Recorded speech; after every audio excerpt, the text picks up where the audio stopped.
नमस्कार. मी बोलतोय चॅनल वरती आपलं स्वागत.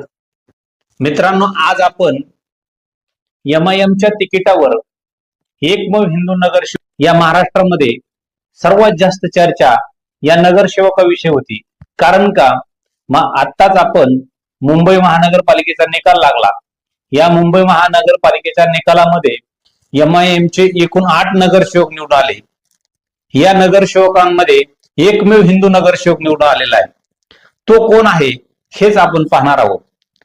मुंबईमधील गोवंडी 140 प्रभाग क्रमांकामध्ये निवडून आलेला हा उमेदवार आहे. तब्बल 4945 मतांनी निवडून आलेले आहेत. यांच्याकडे पैसे नव्हते, उमेदवारी दिली आणि एकदम मोठ्या मताने या ठिकाणी ते निवडून आले.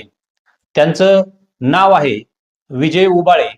हे विजय उबाळे हे एक शिक्षक होते आणि ते क्लास घेत होते आणि क्लास घेऊन स्वतःच्या कुटुंबाचा उदरनिर्वाह करत होते.